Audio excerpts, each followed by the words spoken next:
Il y a un peu plus de 10 jours, le cyclone Sagar, ou du moins ses résidus, touchaient Djibouti. Bilan, un mort et une personne disparue. Sur le plan des dégâts matériels, les conséquences furent dramatiques pour beaucoup de familles. Face à l'ampleur et à la gravité de la situation, le secrétariat d'État aux affaires sociales s'est mobilisé et mobilisé ses ressources afin de venir en aide à ces populations sinistrées.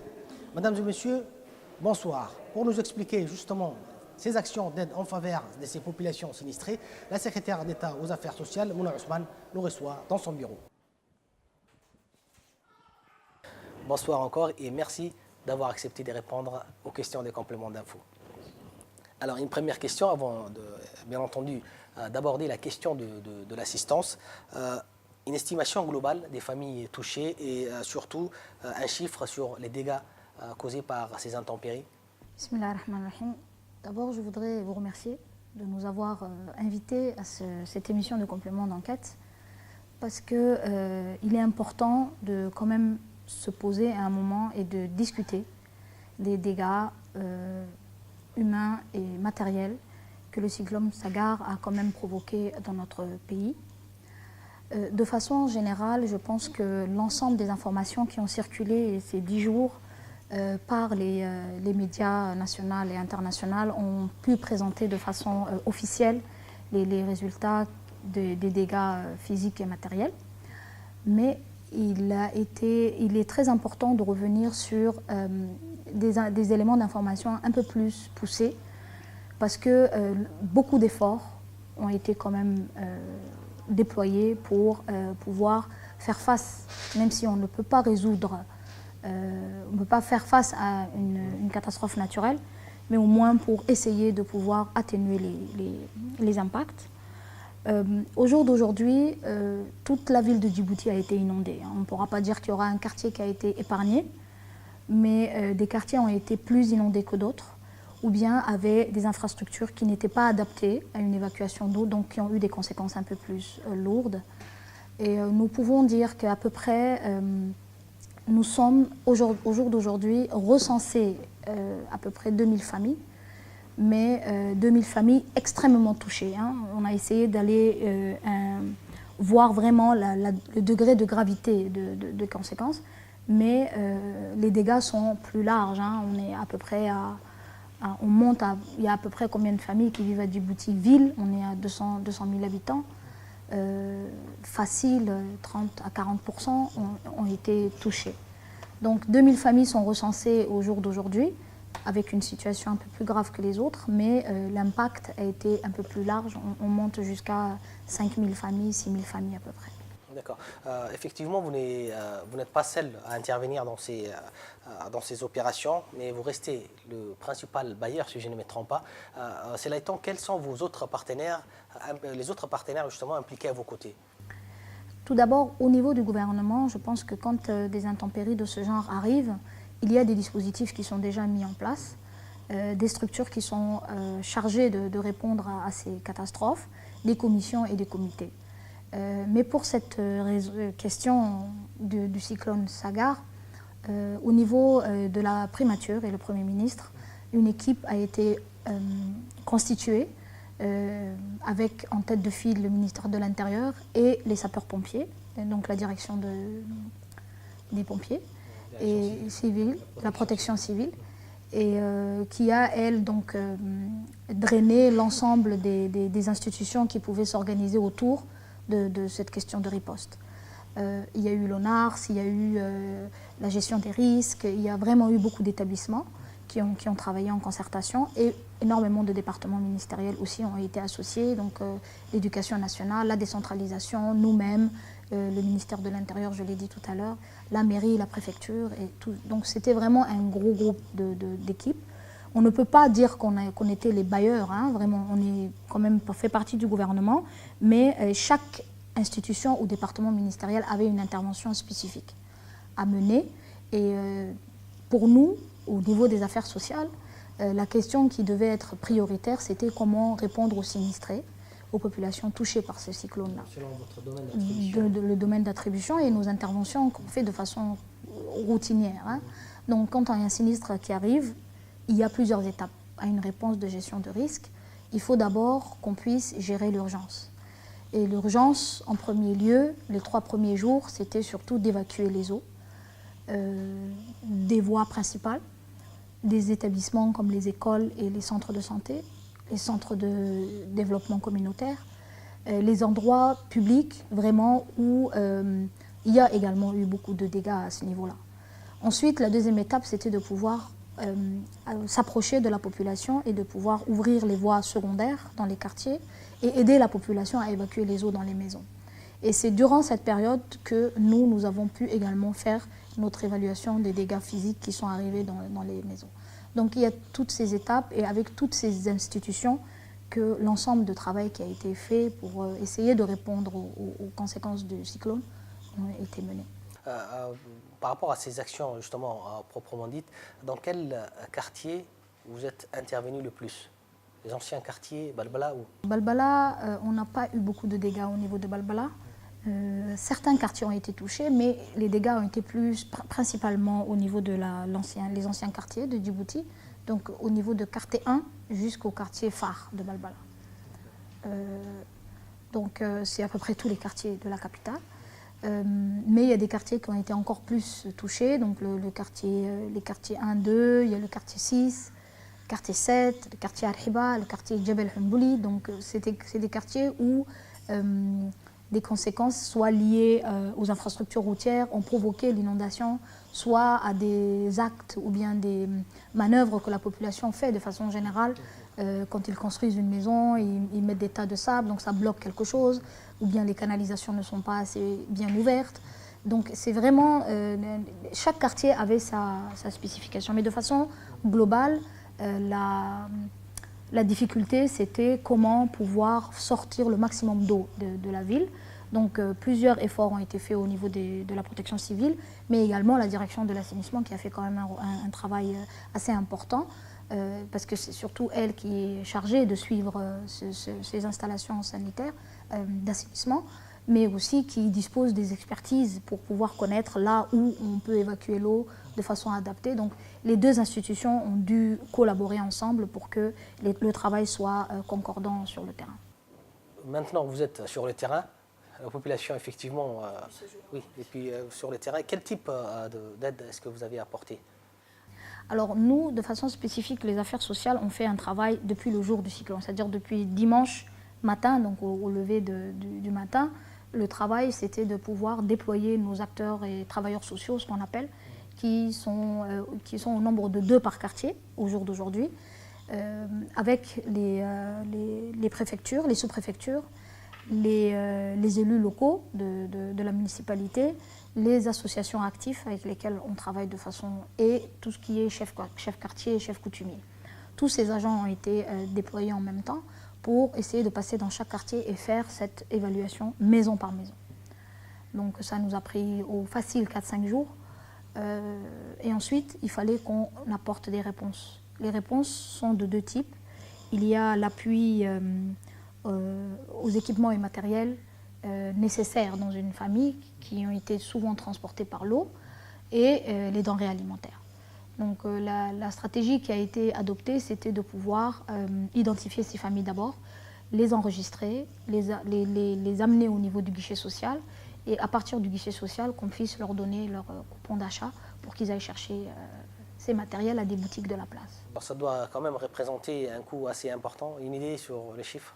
Oui, on est à peu près à 50 millions de francs Djibouti au jour d'aujourd'hui dépensés. D'abord, c'est un travail qui est fait principalement par le gouvernement, mais il ne faut pas négliger également, on a eu énormément d'appui du système des Nations Unies installé à Djibouti, d'abord parce qu'il a été engagé dès le premier jour avec nous, quand les intempéries ont été déclarées le lendemain des pluies. Le système des Nations Unies de façon globale, je ne voudrais pas les dissocier parce que tout le monde a été engagé, chacun avec sa capacité, qui nous ont aidés à pouvoir mener nos interventions de stratégie de riposte, mobiliser également les financements qui étaient disponibles à leur niveau pour nous accompagner en matière d'équipement au niveau de la protection civile, mais aussi au niveau des affaires sociales pour tout ce qui est équipement et vivres. Donc vraiment, c'est un geste qu'il faut bien marquer. Il y a aussi le Japon. Voilà, donc là c'est le système des Nations Unies et en termes de relations bilatérales, nous avons principalement le pays du Japon qui lui a manifesté dès les premiers jours leur appui, mais nous avons également d'autres promesses de soutien qui viennent derrière, mais parce que maintenant il faudra passer à la phase suivante qui est maintenant les conséquences ont été gérées, maintenant il faut regarder comment il faut répondre aux dégâts matériels, mais aussi fixer les futurs risques d'intempéries. Il faut que Djibouti se prémunisse de toutes les dispositions. On va effectivement évoquer cette question, mais du jour après, est-ce que vous êtes toujours sur le terrain ou vos opérations sont achevées? On a fini la phase d'identification et depuis dimanche dernier, on a commencé la phase de distribution des équipements. Donc les agents sont encore sur le terrain. Au niveau des arrondissements, les guichets sociaux qui sont ouverts sont pleins tous les matins. Les gens viennent récupérer leurs coupons. On gère également les plaintes parce qu'il y a des familles qui arrivent et qui disent qu'ils n'ont pas été recensés ou bien qu'ils ont été omis dans les listes. Donc on essaie aussi de répondre à ces doléances-là et refaire des visites dans certains quartiers pour corriger les éléments. Les réponses immédiates doivent être apportées aux familles qui ont présenté des dégâts très importants. On ne peut pas dire que chaque famille qui a eu 1 centimètre d'eau, il faut lui donner des appuis. Donc il faut que la population comprenne également cela. Et quand on a des familles qui sont plus nécessiteuses, il ne faut pas blâmer le gouvernement de pouvoir apporter plus d'aide à cela et pas à l'autre. Je pense que c'est la priorité qu'il faut donner maintenant. Et au fur et à mesure que l'aide pourra venir, on pourra aussi répondre à d'autres besoins. Mais pour le moment, il faut répondre aux urgences. Donc on est encore sur le terrain. Je pense qu'on aura encore pour quelques jours pour au moins finir ces familles-là. Mais d'autres interventions vont suivre qui vont aussi je vais vous le dire plus tard, mais c'est pour la question du futur. Maintenant, c'est d'autres éléments qu'il faut. Qu'est-ce que, selon vous, il faudrait effectivement mettre en place pour qu'à l'avenir, on puisse éviter, non, on ne peut pas éviter les catastrophes, mais du moins atténuer les effets de ces genres de catastrophes? Il y a un travail qui est amorcé au niveau du Premier ministre, où une équipe donc, est chargée de pouvoir faire cette évaluation des conséquences. Et quand on a dit conséquences, c'est plusieurs choses devront être regardées. Il faudra regarder de façon globale d'abord l'aménagement même de la ville de Djibouti. Il faut regarder le système d'assainissement. Il faut regarder la mise en place de nos routes. Est-ce que nos routes sont adaptées à pouvoir évacuer l'eau? Donc je pense qu'il y a énormément eu de travail qui ont été faits au préalable, les années passées. Des dispositifs d'évacuation d'eau ont été mis en place. Donc ces systèmes-là doivent être revus. Ils doivent être mis à jour, enfin, s'il y a besoin de réhabiliter. Mais il faut aussi maintenant faire des infrastructures peut-être un peu plus poussées pour éviter que ces intempéries puissent avoir des dégâts aussi importants dans la ville. La ville de Djibouti est un peu plus basse que Balbala, donc je pense qu'on est conscient de ça. Mais des techniques doivent être mises en place pour que ces inondations soient... Donc après, ça va rentrer dans un ordre d'aménagement de territoire, d'infrastructures routières ou des habitations, ou dans les quartiers, quelles seraient les choses qu'il faudrait mettre en place pour que l'eau ne stagne pas, par exemple, ou quel serait le système d'assainissement qu'il faut adapter au mieux. Donc il y a plusieurs départements tels que l'ADR, l'ONEAD, les équipes techniques, la direction de l'habitat et de l'urbanisation, qui doivent vraiment travailler d'arrache-pied pour vraiment identifier ces zones-là, mais aussi apporter... Ils doivent tous collaborer. Oui. En parlant de collaboration, justement, comment ça s'est passé sur le terrain une fois que vous êtes parti remettre les vivres aux populations sinistrées? Ça a été facile ou c'est toujours... C'est toujours difficile parce qu'on va sur le terrain, il y a 3 travails à faire. D'abord, il y a le travail où ces familles, il faut bien les canaliser et les orienter aux structures où ils doivent récupérer quelque chose. Ensuite, il faut faire de la bonne communication et vraiment faire passer le bon message pour que l'individu qui est en face de nous, maman ou papa, puisse comprendre comment les dispositions de réponse ont été prises. Et donc ça, c'est ce qui est le plus difficile. On s'appuie sur toutes les forces vives qu'on trouve. D'abord, les interlocuteurs principaux qu'on trouve, c'est d'abord les établissements de l'État, que ce soit la police nationale ou la préfecture ou la sous-préfecture, mais aussi les élus locaux, la population. Dans les quartiers, on a vraiment des leaders qui nous aident beaucoup. Donc, et le troisième élément, c'est gérer la suite. Ensuite, une fois que tous les gens à qui était destiné l'appui sont partis, maintenant il faut gérer le reste. Donc c'est 3 travails qui nous demandent énormément d'efforts, mais Inch'Allah, c'est quelque chose qui est faisable. Mais je demande vraiment à la population beaucoup de patience parce que c'est lent en arrivant, mais quand on arrive, on aimerait bien faire les choses. Et vraiment que ça arrive à là où c'est destiné. L'autre volet de l'assistance du secrétariat d'État aux affaires sociales en cette période des Ramadans, c'est la remise des vivres ou des dons aux populations. Vous êtes donc en pleine action en ce moment. Je voudrais bien, avant de parler du Ramadan seulement, il faut comprendre au niveau des affaires sociales, depuis maintenant 2 ans, le ministère s'est doté de principal outil qui est donc le registre social. Et dans le registre social, on arrive à recenser l'ensemble des populations en situation de difficulté. Une fois que ce recensement est fait, nous mesurons le degré de pauvreté. Et ensuite, nous identifions quel serait le programme social qui serait adapté par famille. L'attribution des vivres ne répond pas seulement à une question de voilà, il faut donner des vivres, mais il faut lutter contre l'insécurité alimentaire. C'est le principal sujet. Et l'insécurité alimentaire, qui est une conséquence directe de la pauvreté, nous essayons depuis 2 ans de pouvoir donner des vivres mensuels aux familles. Et on a un programme qui est quand même là depuis 5 ans et qui attribue à 4000 familles des denrées alimentaires de façon mensuelle dans la ville de Djibouti. Après, avec ce programme, en appui à ce programme, nous avons toutes les familles qui ne sont pas éligibles à ce projet.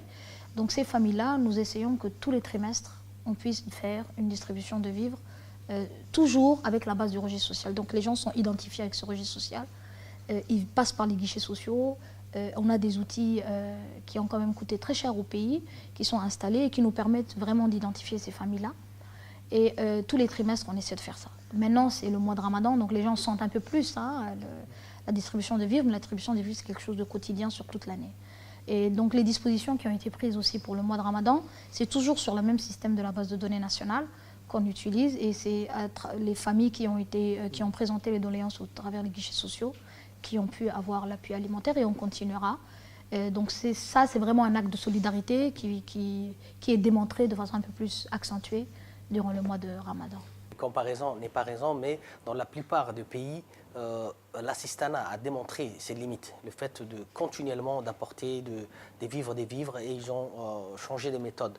On parle de quelques travail contre quelques rations. Est-ce que cette technique n'est pas à explorer dans les pays à l'avenir? Chez nous, ça existe, hein, on fait déjà ça. À travers l'IMO? Oui, on fait l'IMO, donc c'est aussi un programme qui est là et qui est exécuté par la DDS dans la ville de Djibouti, mais également dans les régions de l'intérieur. Mais là, on est allé encore plus. Hein, ça s'appelle les programmes de filet de sécurité. Hein, ils ont un volet lutte contre la malnutrition et prévention de la malnutrition et IMO. Mais là, on va encore plus loin, c'est que Djibouti veut se doter d'un système de protection sociale. Et quand on va appeler vraiment un système de protection sociale, c'est vraiment arriver à donner le coup de pouce à une famille qui est dans une situation de détresse, mais aussi lui permettre de pouvoir s'armer pour travailler. Donc là, le fait de s'armer pour travailler, ça sera donc renforcer sa capacité en formation, que ce soit en formation professionnelle, technique, mais également au niveau de la formation normale. Ça va lui aussi nous permettre de pouvoir l'orienter vers des structures qui vont l'aider à mettre en place un petit commerce qui peut fonctionner, donc lui donner les instruments, mais également lui donner le crédit pour faire ça. Lui permettre aussi de rentrer dans une phase de, comment on appelle ça, de coopération, donc des groupements de gens qui peuvent aussi travailler dans l'économie sociale et solidaire, ce qu'on appelle. Donc toutes ces stratégies vont rentrer dans la protection sociale. Et la protection sociale va nécessiter, la population est divisée en 3 groupes. Il y a les extrêmes pauvres, qui n'ont ni la capacité de travailler physiquement, parce que soit c'est des handicapés, soit c'est des personnes âgées, soit c'est des enfants qui ne sont pas en âge de travailler. Il y a la deuxième catégorie qui, elle, ne peut pas travailler parce qu'elle est en exclusion sociale, soit elle n'a pas étudié assez, soit elle a eu des conséquences de la vie qui lui ont fait qu'elle ne peut pas travailler. Et on a la troisième partie qui, elle, peut travailler, mais qui a juste besoin d'un soutien, d'un soutien du gouvernement. Et ce système de protection sociale va se mettre en pyramide. Déjà, à Djibouti, nous avons la chance, et vraiment, les efforts et les initiatives du président de la République sont à louer, parce que le système de l'assurance maladie est là. Et donc, toute personne djiboutien ne travaillant pas bénéficie des soins. On a l'éducation qui est gratuite. On a la capacité de pouvoir avoir des logements, un assainissement correct et l'eau potable. Même si dans certaines régions éloignées, la question de la soif est encore là. Mais c'est des instruments qui existent déjà et qui aident vraiment à 70% la population djiboutienne. Ensuite, maintenant, il faut aller au niveau supérieur. Et je pense que par rapport aux pays de la région, nous sommes maintenant dans une phase de mise en place de ce système de protection. Progressivement, on se retire du système de l'assistanat. Progressivement, l'assistanat va sortir et la population, on le saura, qui a vraiment besoin d'une assistance continuelle de l'État. Et comme ça, on pourra, au niveau du gouvernement, calculer le budget qu'il faut pour mobiliser et assurer cette assistance. Mais on permettra aussi aux autres de ne pas rentrer dans cette population, mais pouvoir les amener vers une prise en charge d'eux-mêmes. Et l'État doit se doter de tous ces instruments. Parce qu'il faut qu'on ait des bons systèmes de formation. Donc la formation professionnelle est aussi également en train de se développer. Il y a l'agence nationale, la NEFIP, qui est elle aussi en train de se doter pour que ces jeunes puissent avoir cette structure d'accompagnement et que le secteur privé puisse utiliser la NEFIP.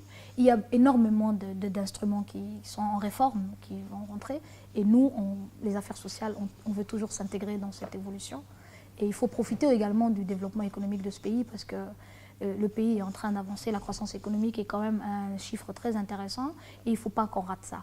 Et toujours, ils disent, les anglo-saxons disent que l'économie a besoin de la protection sociale. Si on ne renforce pas la population et qu'on ne leur donne pas un socle qui les protège, ils ne pourront pas participer à l'économie nationale. Donc on a besoin de la protection et je pense que l'État, et en premier le chef de l'État, a compris ces choses-là et nous on est en train d'œuvrer pour que ça soit fait sur le terrain, Inch'Allah. Merci Madame la Secrétaire d'État d'avoir répondu à toutes nos questions. Merci à vous de nous avoir suivis. On se retrouve comme d'habitude la semaine prochaine.